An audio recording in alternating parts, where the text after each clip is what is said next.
নমস্কার বন্ধুরা, বুলুস blog and রেসিপিসে তোমাদের সকলকে জানাই স্বাগত। আজকে আমি বানাবো তন্দুরি চা। এর জন্য প্রথমে একটা প্যানে জল গরম হতে বসিয়ে দিয়েছি, আর তার মধ্যে 4টে মাটির প্রদীপ বা খুঁটি বসিয়ে দিয়ে দিয়েছি মৌরি আর গুড়। 4টে প্রদীপে আমি অল্প অল্প করে গুড় দিয়ে দিয়েছি। এরপর এর ভিতরে দিয়ে দিয়েছি সামান্য পরিমাণে আদা কুচি, আর এখানে দিয়ে দিয়েছি এলাচ লবঙ্গ। তারপরে এর মধ্যে দিয়ে দিয়েছি টাটা টি গোল্ডের চা। তোমরা চাইলে নর্মাল চা পাতাও ব্যবহার করতে পারো, তবে এটাই কালার ভালো আসে। এরপর একটা মাটির খুঁটিকে খুব সুন্দর করে পুড়িয়ে নেব। এখানে মোট আমি 5টা প্রদীপ ব্যবহার করেছি।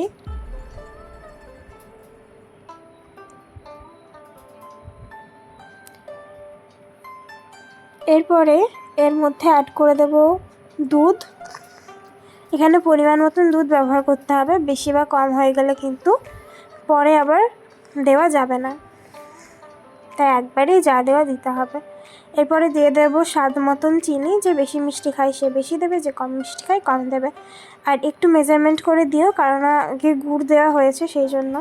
এরপরে খুব ভালোভাবে খুঁটিটাকে পুড়িয়ে নিয়েছি। তারপরে এই খুঁটিটাকে চায়ের ভিতরে দিয়ে দেব।